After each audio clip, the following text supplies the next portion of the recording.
So you're from here originally then, I guess, eh? No, I was born in Northern Ontario. Whereabouts in Northern Just Ontario? north of North Bay. It was all bush then. Uh-huh. It was just in the bush, you know. Uh-huh. My daddy worked in the bush, and Ma done the cooking in a logging camp up there. Okay. Uh-huh. But they're out of Bruce County. Mm-hmm. My mother's side and my father's side is all out of Bruce County. And they moved up there in the 20s for a while after they got married. And then eventually they moved back, and we moved to a little farm outside of Mount Forest. Uh-huh. Farmed there a couple of years, and then during the war, well, Dad wasn't making no money on the farm. And he come down, he got a job in a furniture factory in Preston. Uh-huh. And before long, he bought a house and brought us all down. There was 8 of us, 8 kids. Yeah, and so then I got kicked out of grade 3 for not shaving, then I run away steamboating. Done a little bit of hoboing, rode boxcar all over this country. Yeah. I hitchhiked to North Bay and catch a freight train going west. Only once I went east. I went all the way down to Halifax. Mm-hmm. Maybe it was Sydney, I don't remember. But I still remember crossing that big bridge by Quebec City, the railroad bridge, going over the St. Lawrence. How old would you have been then? Oh, 16, 17. 16? Yeah. How did you get into tattooing? When did that cross your path? The answer's in there. No, actually, off the cuff. This old boy I told you about, Maddison Avenue, done kitchen tattooed. Yeah. I bought an outfit from him, and I'd run it on the boats on batteries, you know, when I was shipping.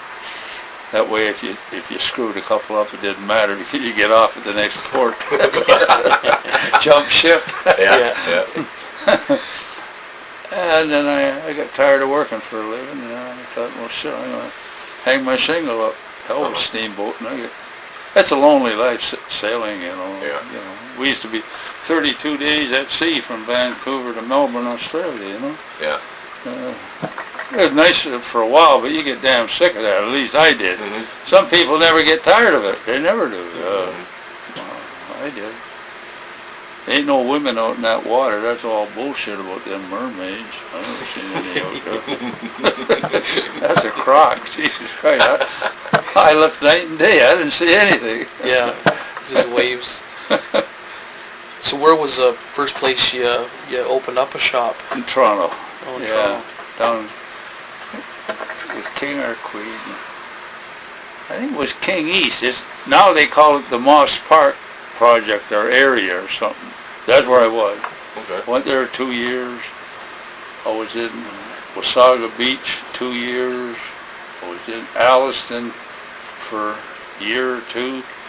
And in tobacco season, I used to go to Delhi and work there. Yeah. Geez, I made a shit pot full of money there. In them days, these transit workers come from all over Canada to prime tobacco down there. And they got paid every day. The farmer paid them every day if they wanted the money. Mm-hmm. And they'd go into Delhi and get drunk and disorderly, you know. And yeah, I had a shop there, done real good in Delhi. The guy, the first year I had a store there, and the next year the store was full and I couldn't get a place. So I rented a little trailer from a guy down here in Preston, what you'd call Cambridge, and I worked out of the trailer. I worked on the lot where Alphonse de Cook was. At that time, he was the biggest man in Canada. He weighed over 650 pounds. Oh, wow. Holy Jesus Christ. But he could move like grease lightning. Some guy, they had a lot of, they come from all over. There was a French-Canadian made some snide remark about him. And holy gee, you never seen a man move that fast. He swiped him with the hand, didn't even hit him hard. The guy rolled all across the sidewalk onto the road. Yeah. He surprised me and everybody else. Oh, he was a big son of a bitch. Did you do some tattooing in Western Canada? Oh yeah, I went to Vancouver. I barnstormed the country from Digby, Nova Scotia, right to Vancouver. Yeah. Yeah. Did you I always want to work get by a place yourself? in St. John. That's a town I really like, St. John, but there's no way they wouldn't let you in there.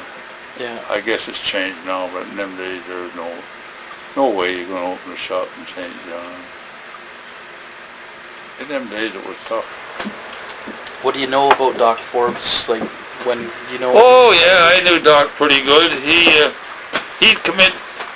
I'd go into his, every time I was in his shop, I forget his woman's name, you know. They lived together. Maybe they didn't married, but anyway, he never stopped tattooing her, you know. He must have tattooed over he had these big flowers around her titties, I think they were, roses or something. He must have went over 150 times, you know. Every time they'd heal up, well, we got to brighten that up a little, Dolly, you know. I had heard that Doc Forbes got his original equipment from Charlie Snow and Baldwin, and then he traveled west with it. He might have. Yeah, he might have. Because Charlie was an old man when I knew him. Mm-hmm. And they called you Smokey because you used to smoke a pipe all the time. Yeah. I didn't have to tell anybody that was my nickname. The only time I wasn't smoking was when I was sleeping or eating. Yeah. All the time. Oh, yeah. Do you prefer smoking? Once when I or was Carolina? sailing, I laid down in the bunk and I had a pipe going, a half shot, you know, and I fell asleep. And, here, burnt my chest. Oh. Yeah. Not a bad burn, but still.